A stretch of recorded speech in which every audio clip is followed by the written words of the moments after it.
நீங்கள் பார்த்துக் கொண்டிருப்பது உங்கள் விஜய்.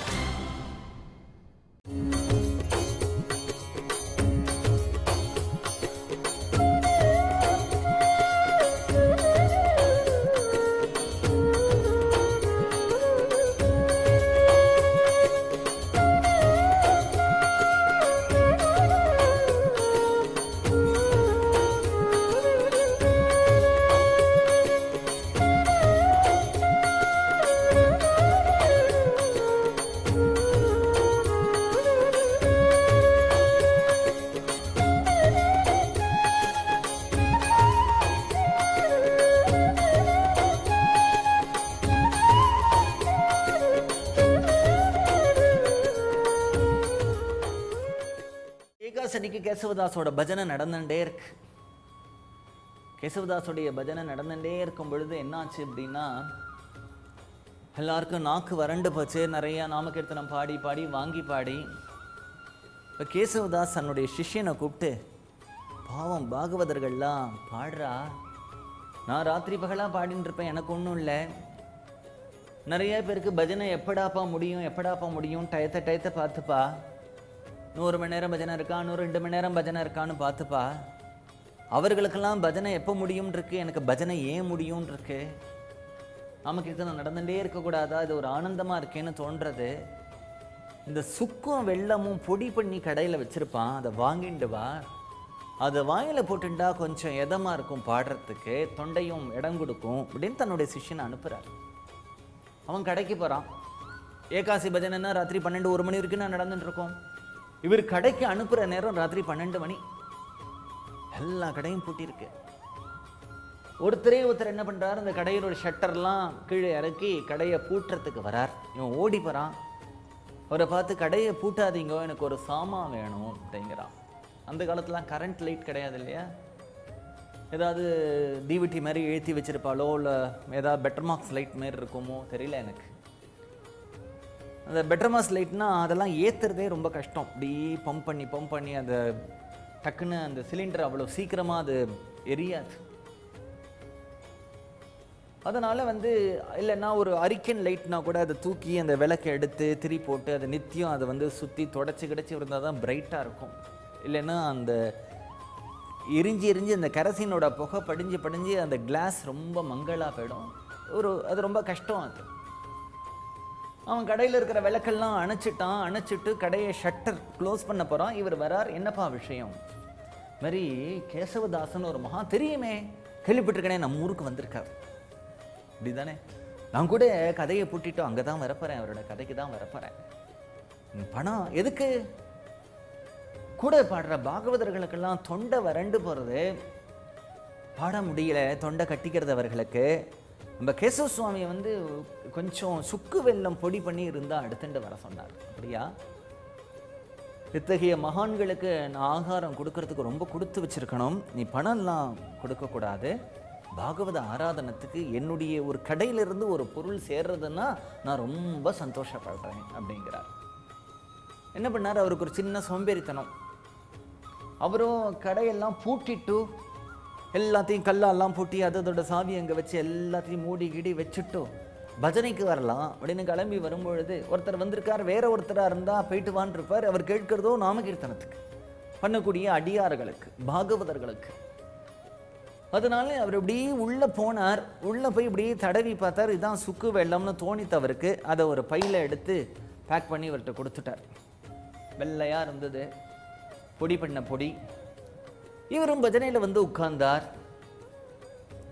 உட்கார்ந்துட்டு அந்த சுக்கு வெள்ளத்தை எடுத்துன்னு வந்த உடனே, மகான்களுடைய ஒரு பழக்கம் என்ன அப்படின்னா, நம்ம சுவாமி பக்கத்தில் இருந்தால் கூட சுவாமிக்கு காமிச்சிட்டு சாப்பிட மாட்டோம். நம்முடைய பழக்கம். அவர்களுக்கு கோவில் குளம் படம் எதுவுமே இருக்க வேண்டாம். அவர் கையில் நீங்கள் 2 பழத்தை கொடுங்கோ, அப்படி சுவாமி நேவதியை மானசீகமாக பண்ணுவா, சாப்பிடுவா. இல்லை ஒரு கேலண்டரில் ஒரு படம் இருந்தால் கூட அப்படி காமிச்சிட்டு சாப்பிடுவா. எதுவுமே பகவானுக்கு அர்ப்பணம் பண்ணாமல் சாதுக்கள் சாப்பிடவே மாட்டான். அப்படி சாப்பிட்டா சாதுக்களே கிடையாது. எதையுமே அவள் மானசீகமாக பகவானுக்கு அர்ப்பணம் பண்ணிட்டு தான் சாப்பிடுவா. சில பேர் என்ன பண்ணுவா அப்படின்னா, சில பேர் பிள்ளையார் பூஜை பண்ணுறவா இருப்பா. ஒரு கதை சொல்லுவா கிராமத்துலலாம். அந்த பிள்ளையார் பூஜை பண்ணுறவன் என்ன பண்ணுவான்னா, ஒவ்வொரு இடத்துக்கும் அவளால் பிள்ளையார் எடுத்துன்னு போக முடியலன்னா வெள்ளை கட்டி இருக்கு இல்லையா, அது வாங்குவாளாம் கடையிலேருந்து. அதில் ஒரு பிள்ளையார் பண்ணுவா, பாக்கி வெள்ளத்தை அந்த பிள்ளையாருக்கு நைவேத்தியம் பண்ணுவா, பண்ணிட்டு சாப்பிட்ருவா. வெள்ளை கட்டி தான் பிள்ளையார் ஆச்சு, வெள்ளை கட்டி தான் பிள்ளையாருக்கு நிவேதனம் ஆச்சு. அதே மாதிரி இப்போ இவர் கடையிலிருந்து ஒரு பேப்பரில் எல்லாம் கட்டி கொடுத்தார். இங்கே கேசவ சுவாமிகிட்ட கொண்டு கொடுத்தா அதை கேசவ சுவாமி வழக்கமாக அது சுவாமிக்கு நிவேதனம் பண்ணிட்டு அவர் அழகான ஒரு கிருஷ்ணரை பூஜையில் வச்சுட்டுருக்கார். அந்த கிருஷ்ணருக்கு அதை நிவேதியம் பண்ணினார். பாகவதால்ட்டெல்லாம் அவர் சொல்லலை, என்ன உங்களுக்கெல்லாம் சுக்கு வெள்ளம் கொடுக்க போகிறேன். அவெல்லாம் பாடின்னு இருக்கா. ஒரு சிஷ்யன்ட்ட காதில் சொன்னார், அவன் போய் வாங்கின்னு வந்தான், நிவேத்தியம் பண்ணினார். தானும் கொஞ்சம் வாயில் போட்டுண்டார், எல்லாருக்கும் கொடுத்தார். எல்லாரும் ஏதோ ஒரு பிரசாதம் கொடுக்குறாரு, சாப்பிட்டுட்டான். ராத்திரி முழுக்க அகண்டமாக பஜனை நடந்தது. கார்த்தால துவாதசி அன்னைக்கு பஜனை முடிஞ்சது. அவர்கள் ஸ்நானத்துக்கு போயிட்டு துவாதசி அன்னைக்கு ஒரு எல்லாருக்கும் சாப்பாடு ததியாராதனை போட போகிறா. அதுக்கு வரணும். நான் கடைக்காரன் ராத்திரி ரொம்ப பஜனை லேட் ஆகிட்டதுனால போய் கொஞ்சம் நாளைக்கு படுத்துன்ட்டு சிரம பரிகாரம் பண்ணிட்டு குளிச்சுட்டு கடையை திறந்தா அவனுக்கு பகீர்னத்தை. ஏன்னா நேற்றுக்கு எது சுக்கு வெள்ளம்னு எடுத்து கொடுத்துருக்கானோ அது எலி பாஷானம். கிராமத்துல எல்லாம் அந்த வயல்வெளியிலெல்லாம் எலிக்கு மருந்து வைப்பான். எலி விஷம், அது எலியை கொல்லை பண்ணுற விஷம். அதை எடுத்து கொடுத்துருக்கான். மனுஷன் சாப்பிட்டுட்டான்னா செத்து போயிடுவான். துடிச்சு போயிட்டான் அவன். என்னடா அது, யாருக்கு கொடுத்தாலுமே தப்பு. அதுவும் சாதுக்கள் மகான்கள் நாமகீர்த்தனம் பண்ணக்கூடியவா அத்தனை பேருக்கும் ஏதாவது ஆயிடுத்துன்னா நம்முடைய பொறுப்பை தலையில் அடிச்சுக்கிறான், அழறான், என்ன பண்ணுறான்னு தெரியல. அவனுக்கு பயமாக போயிடுது, என்ன பண்ணுறதுன்னு தெரியலை. மெதுவாக என்ன பண்ணுறான், கடையை பூட்டினான், தனிமையில் உட்காடுறான், அழறான். கொஞ்ச நாள் கழிச்சு நமக்கு இந்த மாதிரி செய்தி வரப்போகிறது. நேற்றுக்கு பஜனை பண்ண பாகவதர்லாம் அத்தனை பேரும் மொத்த பேரும் செத்து போயிட்டான்னு செய்தி வரப்போகிறது. ஐயோ கிருஷ்ணா, இந்த பாப்பத்துக்கு என்ன ஆளாக்கிட்டேயே, அதுக்கு நான் ஒரு காரணமாக போயிட்டேனேன்னு மட்டையில் தலையில் அடிச்சுக்கிறான், முட்டிக்கிறான். தான் பிராணனை விட்டுடலாமான்னு தோன்றது.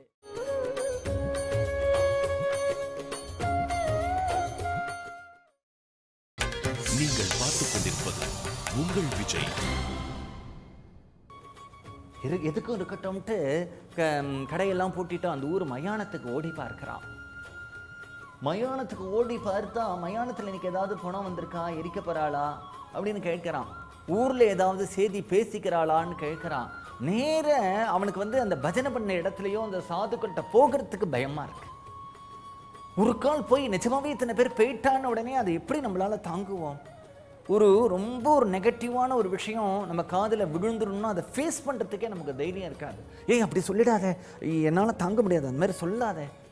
அந்த மாதிரி சில பேர்கிட்ட இப்படி நடந்துரும் அப்படி நடந்துரும்னா கூட கேட்க மாட்டான். அவளால் அதை ஈவன் டு ஹியர், அதை கேட்கறது கூட அவளால் முடியாது.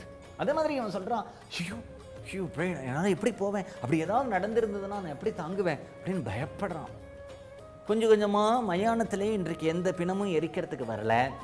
சரி, இந்த ஊரில் ஏதாவது நிறைய பேர் ஏதாவது ஒன்று சாப்பிட்டுட்டு ஒரு 10 பேர் 20 பேர் கும்பலாக செத்து போகிறாளே, அந்த மாதிரி ஏதாவது செத்து போயிருக்காளானா அந்த மாதிரி நியூஸும் வரலை. ஆனால் என்ன ஆறுதுன்னா, கார்த்தால இவர் அந்த நித்தியம் பூஜை பண்ணிட்டு இருக்காரே சுவாமி, அந்த சுவாமிக்கு இவர் பூஜை பண்ணும் பொழுது பார்த்தா அந்த உடம்பு முழுக்க அந்த கிருஷ்ணனுக்கு நீளமாக இருக்கு. பூஜை பண்ணுற இந்த கேசவ சுவாமிக்கு இது காரணமே புரியல. ஏன் நீளமாக இருக்கு? பகவானே நீலமேக ஷியாமலன், அவனுக்கு நீலம் உண்டு, கலர். எப்பொழுதும் இருக்கிற நீளத்தை விட இன்னைக்கு ஒரே நீளமாக இருக்கே, என்ன காரணம்னு அவரும் யோசிச்சுட்டு இருக்கா. கிருஷ்ணா, இந்த வர்ணம் உனக்கு அழகாக தான் இருக்கு, ஆனால் ஏன் நீளமான என்ன காரணம் அப்படின்னு பகவான்கிட்ட கேட்டுட்டே இருக்கார். பகவான் சிரிச்சுட்டே இருக்கான். அவருக்கு ஒன்றும் பதில் சொல்லலை. கொஞ்சமாக இவனுக்கு இன்னைக்கு இந்த ஊருலையும் யாரும் அப்படி செத்து போகலை, மயானத்துலையும் அப்படி எதுவும் தகவல் வரல அப்படியே நினைக்கிறவன் இன்னைக்கு சரி அங்கே என்னதான் நடக்கிறதுன்னு பார்க்கலாம்னு அப்படியே பயந்துண்டு கூனி குறுகிண்டு பகவானை நினைச்சுட்டு இன்றைக்கு எதுவும் அப்படி நடந்துடக்கூடாது, அப்படி எதுவும் நடந்துடக்கூடாது, என்னை காப்பாற்று, இந்த பழிப்பாவத்திலேருந்து காப்பாற்று, இந்த மகான்களுக்கு பண்ணின தப்புலேருந்து என்னை காப்பாற்று கிருஷ்ணா, இன்றைக்கு அது மாதிரி ஏதாவது நடந்ததுன்னா என் உயிரை விட்டுடுவேனா அப்படின்னு நினச்சிண்டே அங்கே பாட்டுக்கு பஜனை நடந்துட்டுருக்கு. எல்லாரும் உட்காந்துட்டுருக்கா. ஒரு க்ஷணம் அதை பார்த்தவொடனே அவனுக்கு மனசில் சந்தோஷம் வந்தது. நிம்மதி வந்தது. நிம்மதி வந்துட்டு அவன் நினைக்கிறான், ஒரு கால் நான் இதுக்கு எலிபாஷானத்தை எடுத்து கொடுக்கலையோ, வேற எதையும் எடுத்து கொடுத்துட்டனோ, நான் தானே கடையிலேருந்து எலிபாஷானத்தை கொடுத்தேன்னு நினச்சேன். எலிபாஷானத்தை கொடுத்துருந்தா இவன் எத்தனை பேர் எப்படி வந்து பழச்சுன்னு உட்காந்துட்டு இருப்பா. அது ராத்திரி திருப்பி திருப்பி அவள் வாயில் போட்டுண்டாலே. திருப்பி கடைக்கு ஓடுறான். எல்லாம் புட்டினபடி இருக்கு. அந்த எலிபாஷானந்தான் தான் பிரிஞ்சிருக்கு. ராத்திரி பிரித்து அதை தான் எடுத்து கொடுத்தான். இல்லையே தானே கொடுத்தேன், வேறு எதுலையா தான் கை இருக்கிறத பார்க்குறான், ஒன்றும் இல்லை. திருப்பி இங்கே ஓடி வந்து பார்க்குறான். ஓடி வந்து பார்த்தா இவர்கள் எல்லாம் நிம்மதியாக இருக்கா. ஒவ்வொருத்தரையா பக்கத்தில் போய் பார்க்குறான். அவன் முகத்தில் ஏதாவது வாட்டம் தெரியறதா அப்படின்னுட்டு அவனுக்கு தெரிஞ்ச ஒருத்தர் 2 பேர்ட்ட, எப்படி இருக்கு, உடம்பு எதாவது வலிக்கிறதா, வயிற்ற வலிக்கிறதா, ஏதாவது தலை சுத்துறதா, ஏதாவது வாந்தி வருதா, ஒன்றும் இல்லையே. அப்பா இது என்ன விசித்திரம். கடைக்கு ஓடுறான். அவனுக்கு ஒரே கன்ஃபியூஷன். எலிபாஷானந்தான் தான் கொடுத்தமா, நம்மளை நாமே தப்பாக எடுத்துக்கிறோமா அப்படின்னு. உடனே கடைசியாக என்னவா இருந்தாலும் இந்த சுவாமிகள்கிட்ட சொல்லிடணும் அப்படின்னுட்டு ஓடுறான். ஓடும்பொழுது ஒரு பயம் இருக்கு அவனுக்கு. இதை சொல்லணுமா வேண்டாமா? அவர்கள் எல்லாம் பொழைச்சுட்டா, ஒன்றும் நடக்கலை.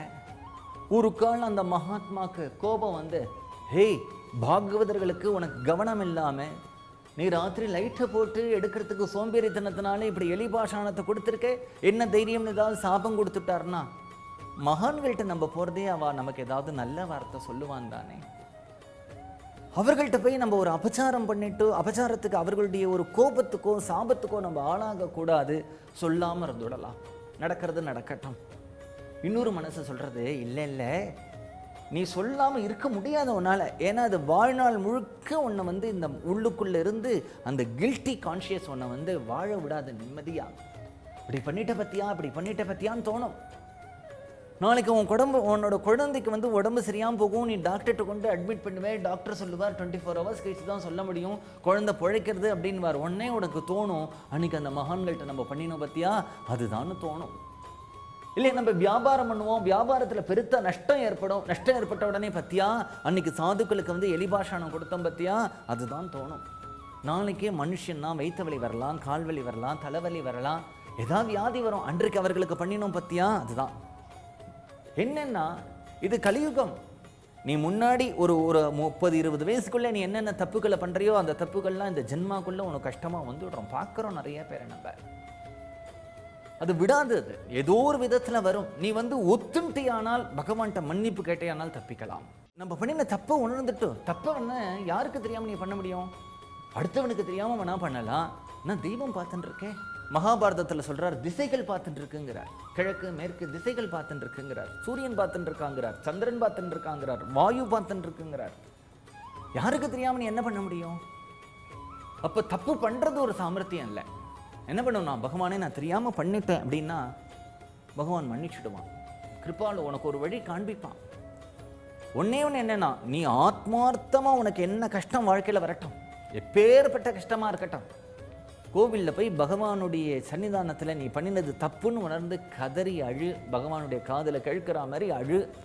மனசில் வந்து ஒன்னே ஒன்று மட்டும் நீ பண்ணாத, நான் யாருக்கு என்ன பண்ணினேன், நான் இப்படி வாழ்ந்தேனே அப்படி வாழ்ந்தேனே, எனக்கு என்ன எப்படின்னு நீ கேட்காத. நான் தெரியாமல் பண்ணிட்டேன், நான் ஒரு முட்டாள், நான் ஒரு அசடு அப்படிங்கிறத நீ வேண்டு. பகவான் ஏதோ ஒரு வழியில் உனக்கு ஒரு விமோச்சனம் கொடுத்தே ஆவான். உணர்ந்தவனுக்கு, தவற உணர்ந்தவனுக்கு நிச்சயமாக அவனுக்கு வந்து ஒரு வழி உண்டு. நீ பகவான்கிட்ட போய் பிரார்த்தனை பண்ணுறேன்னு பேர் வழிங்கிற நான் ஒன்றுமே பண்ணாத மாதிரியும் உத்தமன் மாதிரியும் இல்லை, பகவான்கிட்ட போய் நான் யாருக்கு என்ன பண்ணினேன் அப்படின்னு, ஆனால் அதுக்கு விமோச்சனம் வராது. மனிதன்கிறவன் ஜீவனுக்கு தோஷங்கள் அப்படிங்கிறது சம்பவிக்கும். நம்ம வந்து வாழ்க்கையில் வந்து மனசனால் பண்ணியிருக்கலாம், எண்ணங்கள்னால பண்ணியிருக்கலாம், அறியாதனத்தினால பண்ணியிருக்கலாம். எதையுமே உணர்ந்துடணும். உணர்ந்து அதிலிருந்து திருந்துறதுக்கு, அதிலிருந்து நம்ம மீண்டு வரத்துக்கு பகவான்கிட்ட பிரார்த்தனை பண்ணினோமானால் ஒரு வழி கிடைக்கும் நமக்கு. அதனால் அவன் நினைக்கிறான், கேசவ சுவாமி மகாத்மா, மகான்களே கருணை உள்ளவர்கள்.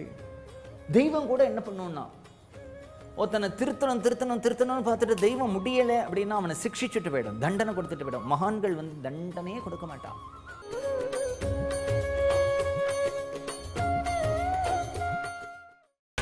நீங்கள் பார்த்துக் கொண்டிருப்பது உங்கள் விஜய். அவளை வந்து திருத்தணும் பார்த்து 1000 அபராதங்கள் பண்ணினா கூட திருப்பி அவனை வழிக்கு கொண்டு வரத்துக்கு தான் பார்ப்பாளே தவிர ஒரு மகான்கள் ஒருத்தனை கெடுக்கவே மாட்டான் தன்னுடைய தபஸனால. அதனாலே அவன் நினைக்கிறான், எப்படி இருந்தாலும் நம்ம பண்ணினது தப்பு, இந்த தப்புக்கு ஒரு பலன் வரும், நான் தெரிஞ்சு தான் அப்படி பண்ணலை, தெரியாமல் பண்ணிட்டேன், அதை அவர்கிட்ட சொன்னால் புரிஞ்சுன்றுவார் அப்படின்னு ஓடி போய் கேசவ சுவாமியோட காலில் பிடிச்சின்னு அழறான். சுவாமி, நான் ஒரு அபராதம் பண்ணிட்டேன், நீங்கள் என்னை காப்பாற்றணும், என்னை தண்டிச்சுடக்கூடாது, பகவான்கிட்ட சொல்லி எனக்கு நீங்கள் மன்னிப்பு வாங்கி தரணும். என்னப்பா பண்ணினேன்? நீங்கள் என்னை மன்னிச்சேன்னு சொல்லுங்கோ, நான் சொல்கிறேன். நீ சொல்லுப்பா, என்ன பண்ணினே சொல்லு, நீங்கள் என்னை வந்து மன்னிச்சேன்னு சொல்லுங்கோ, என்னை நீங்கள் அனுகிரகம் பண்ணுங்கோ. நான் சதா நான் அந்த இடத்துல உட்காந்துட்டு என்ன பண்ணிட்டு இருக்கேன் நீ நினைக்கிறேன்? எல்லாருக்கும் எப்பொழுதும் அனுகிரகம் பண்ணிகிட்டே இருக்கேன், கிருபை பண்ணிகிட்டே இருக்கேன். கிருபைங்கிறது ஒரு வேலை கிடையாது. உனக்கு 1 கிலோ கிருப்பை, இவனுக்கு 2 கிலோ கிருப்பை, இவனுக்கு 1 லிட்டர் கிருப்பை, இவனுக்கு 1/2 லிட்டர் கிருப்பை, இல்லைன்னா இவனுக்கு 1 சென்டிமீட்டர் கிருப்பைங்கிறது என்னன்னா, உண்மையான சாதுக்கள் முன்னாடி நீ போய் உட்கார். அவர்கள் எப்பொழுதும் பகவானை நினைச்சுட்டே தியானம் பண்ணிட்டே நாம கீர்த்தனம் பண்ணிட்டே இருக்கலாம். அவள்கிட்டேருந்து ஒரு ரேடியேஷன் அந்த வந்துட்டே இருக்கு, அந்த தெய்வீக அலைகள். அதில் நீ அமிழ்ந்து ஸ்நானம் பண்ணினியால் அது உள்ளே வாங்கிக்கணும் இல்லையா?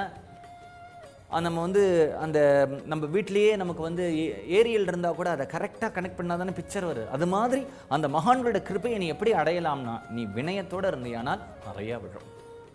பணிவு, ஸ்ரத்தை, நம்பிக்கை, இதெல்லாம் எவ்வளவுக்கு எவ்வளோ இருக்கோ அதுதான் அதோட ஆழம். அதில் வந்து விழுந்துடும். அது இல்லாட்டா கூட ஏதோ உன் மேலே அது படத்தான் படும், தூரல் படுற மாதிரி படத்தான் படும். நீ ரொம்ப வினயமாக அவர்களே கத்தின்னு இருந்துட்டியானால் பள்ளத்தில் நீர் விழா மாதிரி அந்த கிருப்பை வந்து உனக்கு கொட்டும். கேசவ சுவாமி காலை பிடிச்சின்னு அழறான்.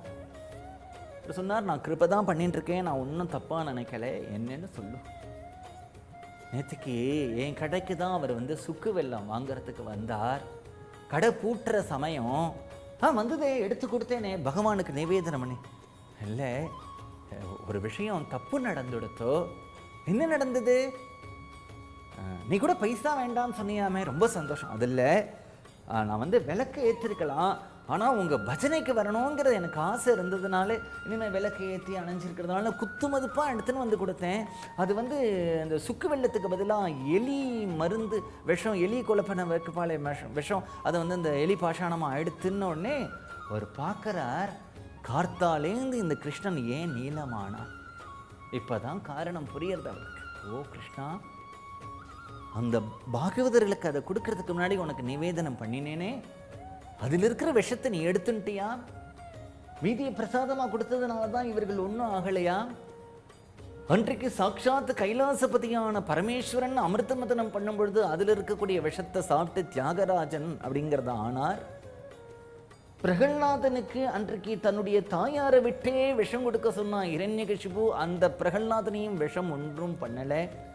மீராபாய் அவளுக்கு கொடுத்த விஷத்தை அந்த கிரிதாரி சாப்பிட்டான். அது மாதிரி இன்றைக்கு நாம கீர்த்தனம் பண்ணக்கூடிய பாகவதர்களுக்கு ஒரு ஆபத்தும் வரக்கூடாதுங்கிறதுக்கு நீ விஷத்தை சாப்பிட்ருக்கியா கிருஷ்ணா அப்படின்னு அழுதுட்டு சொல்கிறார். பரவாயில்ல, நீ இவர்களெல்லாம் காப்பாற்றிட்ட, இருந்தாலும் உன்னுடைய இந்த கருமையான விஷம் தீண்டின திருமேனியை பார்க்கறதுக்கு எங்களுக்கு கஷ்டமாக இருக்குது, அதனால் நீ பழையபடியே எங்களுக்கு சேவை சாதிக்கணும் அப்படின்னு சேர்ந்துட்டு பகவானுடைய கிருப்பையை நினச்சி எல்லாரும் நாம கீர்த்தனம் பண்ண உடனே பகவான் அந்த உடம்புல இருக்கிற நீளம் திருப்பி கீழே இறங்கி பழையபடியே பகவான் ஆயிடுறான் அப்படின்னுட்டா. நான் இது மூலமாக பகவான் நமக்கு என்ன சொல்கிறான்னா, நாம கீர்த்தனை நீ பண்ணிகிட்டே இரு. பகவானை நீ நாமகீர்த்தனம் பண்ணிகிட்டே இருந்தியால் உனக்கு ஒரு கெடுதல் வந்ததுன்னா அதை பகவான் எடுத்துட்டு உனக்கு நன்மையை மட்டும்தான் கொடுப்பான்.